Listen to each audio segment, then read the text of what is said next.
If you've ever felt like life's demands are just totally crushing you, trust me, you're not alone. Welcome to this explainer. Today, we're unpacking a word that I guarantee you use every single day: stress. But listen, we're not just going to sit here and talk about feeling overwhelmed. Instead, we are diving deep into the true psychological nature of stress and, more importantly, how you can actually harness it. We're going to explore the really fascinating science of what goes on in our minds and bodies. And the goal? We want to shift your perspective from that feeling of total overwhelm to genuine empowerment. All right, let's dive right in. So I want you to meet Raj. Raj has a massive final exam tomorrow morning. It's 1 a.m., and instead of getting some much-needed sleep, he is just tossing and turning. All these images are flashing through his mind: failing the test, not getting into his dream college, the whole shebang. He's totally beating himself up for hanging out with friends instead of hitting the books. Fast forward a few hours. Morning hits, his head feels like a brick, he completely skips breakfast and just races to school. As he finally sits down and opens that exam paper, his heart is pounding out of his chest, his hands are clammy, and suddenly, his mind just goes completely blank. Does this sound familiar? Honestly, most of us have lived through a moment exactly like Raj's. Life throws some severe challenges our way, and sometimes we feel completely hijacked by the physical and mental strain. But why exactly does this happen? Well, to understand the why, we really have to let go of this common assumption that all stress is inherently bad. It's actually not. Think of stress kind of like electricity. A little bit of that current, that could actually give Raj the energy, the heightened arousal, and the laser focus he needs to just crush his test, pushing him to absolute peak performance. In psychology, that is called eustress, the good stress. It's literally one of your best assets for managing minor crises. But on the flip side, if that electric current gets cranked up way too high, it fuses the bulbs and damages the whole appliance. That right there is distress, which is exactly what caused Raj to completely freeze up. It causes profound wear and tear on our bodies and just tanks our performance. So the goal here isn't to eliminate the electricity of stress entirely. No, the goal is to regulate the voltage. It's actually super interesting to look at where the word itself comes from, because it perfectly describes that high-voltage feeling. The word stress originates from the Latin words strictus, meaning tight or narrow, and stringere, meaning to tighten. So, it literally translates to tight. Which makes total sense, right? Think about the last time you were incredibly stressed out, or imagine what Raj was feeling at 1 in the morning. You very likely felt this intense internal tightness, a real constriction in your muscles. Maybe your breathing got shallow and tight.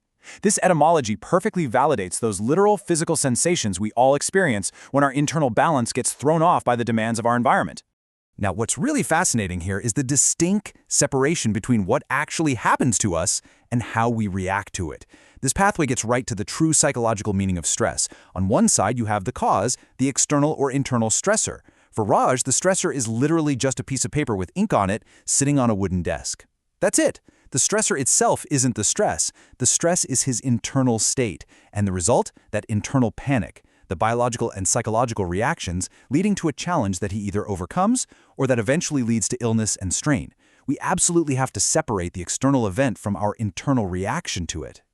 Historically, though, stress was viewed purely as a biological reaction. Hans Selye, who is often called the father of modern stress research, he defined it as the non-specific response of the body to any demand.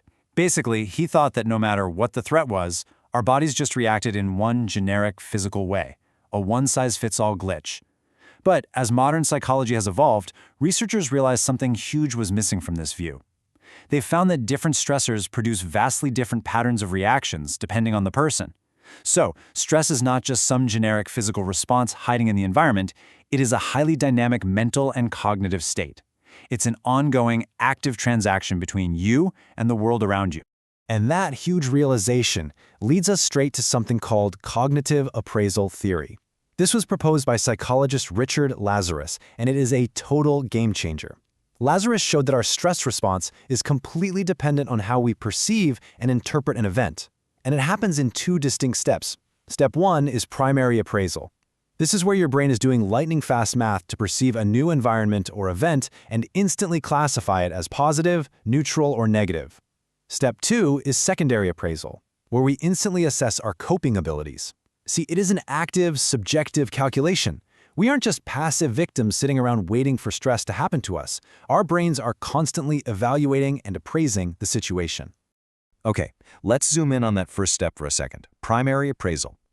If we decide an event is negative, we appraise it in one of 3 ways: harm, threat, or challenge. Harm is when you're assessing damage that has already occurred, like, say, a big mistake you made at work yesterday. Threat is worrying about possible future damage, exactly like our guy Raj sitting at his desk, terrified of failing his exam. But here is the absolutely crucial part: challenge. A challenge appraisal is a confident expectation that you actually have the ability to cope, overcome, and even profit from the event. So the big takeaway here is that consciously framing an event as a challenge rather than a threat completely changes your psychological stance and your body's physical reaction to it. Once we've made that primary appraisal, we immediately jump to secondary appraisal. This is where we essentially take stock of our personal arsenal. And these internal and external resources, they are vast. We evaluate our physical and mental health, our personal skills, our coping style, our social support networks, and yes, even our financial resources. Think about it. If Raj pauses and realizes he actually studied incredibly hard all semester, he has great problem-solving skills, and a super supportive study group backing him up, he is going to feel significantly less stressed by the exact same exam paper than someone who feels they have zero resources. Your perception of your tools dictates the size of the threat. When you bring all this together, you get this complete, overarching ecosystem of stress. It's fascinating how your physiological health, your mental temperament, and even your cultural background define how you interpret the world. All of these moving parts point directly down to that one central idea: stress appraisal. It is the perfect storm of the event itself, who you are as a person, and what you have in your toolkit to fight with. That unique combination is what ultimately determines if you are going to trigger a severe stress response. Now, when that stress appraisal happens and the scale inevitably tips toward distress, your body's alarms go off in 4 very distinct ways. Physiologically, the hypothalamus kicks into high gear, triggering the classic fight-or-flight response and flooding your bloodstream with adrenaline and cortisol. Emotionally, this shows up as negative feelings, fear, anxiety, sudden anger, or even deep denial. Behaviorally, we take action. We either fight and confront the stressor head-on, or we flee and withdraw from it entirely. And finally, cognitively, we might experience a total inability to concentrate, or we get trapped in intrusive, repetitive thoughts. It really highlights a profound mind-body connection. A fleeting thought in your brain instantly becomes a very real physiological reality. But we do have to remember that not all stressors are created equal. I mean, the stress you feel when you miss your morning bus is entirely different from the stress of a major life transition, right? There are specific dimensions that amplify the strain. Ask yourself, is it a high-intensity shock or just a low-intensity hum? Is it a short-term annoyance or a chronic long-term burden? How complex is the actual problem to solve? And did it catch you completely off guard, or did you see it coming from a mile away? Intense, chronic, complex, and totally unexpected stresses cause far more negative strain. And that's especially true for individuals who might already be dealing with poor physical health or a weaker overall constitution. So the big question, how do we take back the reins? How does Raj, and more importantly, how do you, take control of the experience? It all comes right back to those subjective factors we talked about.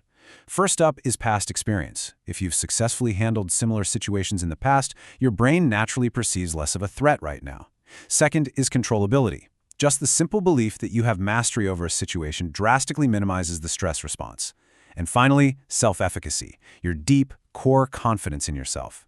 High self-efficacy is exactly what determines if an event is framed as a threat or a challenge.